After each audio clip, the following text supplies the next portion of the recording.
தாவேகா தலைவர் விஜய் வந்து இதுவரைக்கும் கரூர் போய் நேரில் மக்களை பார்க்கல. இதை எப்படி பார்க்குறீங்க? நீங்கள் அதை அவர்கிட்ட தான் கேட்கணும். அரசியல் அதாவது அவர் கட்சி தொடங்கினது அவர் கட்சி அதெல்லாம் நீங்கள் தான் பனையூரில் போய் கேட்கணும். முதல்ல பனையூர் கேட்டு பூட்டு வெளியில் போட்டிருக்கா உள்ளே போட்டிருக்கான்னு நீங்கள் தான் போய் பார்க்கணும். அதாவது ஒரு மக்களுக்கான அரசியல் என்பது மக்களுக்கானது.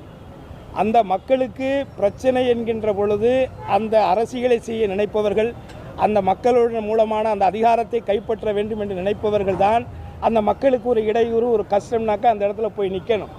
அதை போய் நிற்க தவறியவர்களை நான் என்னன்னு சொல்கிறது?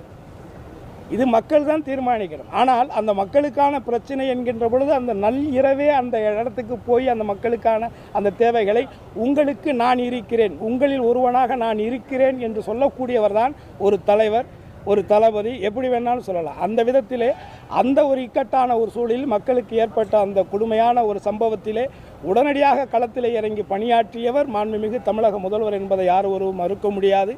ஆகவே இந்த மக்களுடைய அதிகாரத்தை கைப்பற்ற வேண்டும் என்று நினைக்கக்கூடியவர்கள், அவரை சார்ந்த அந்த மக்கள், குறிப்பாக பொதுமக்கள், அவர் இயக்கத்தை சார்ந்தவர்கள், அவர் கட்சியை சார்ந்தவர்கள், அவருடைய ரசிகர்கள் இறந்திருக்கிறார் இந்த சூழ்நிலையில் அவர் இப்படிப்பட்ட ஒரு நிலையிலே இருக்கிறார் என்று சொன்னால் இதை மக்கள் தான் புரிந்து இவர் நமக்கானவரா, இது மக்களுக்கானவரா, இல்லை மக்களுக்கான பிரச்சனைகளுக்கு களத்தில் இறங்கக்கூடியவரா என்பதை மக்கள் தான் தீர்மானிக்கும்.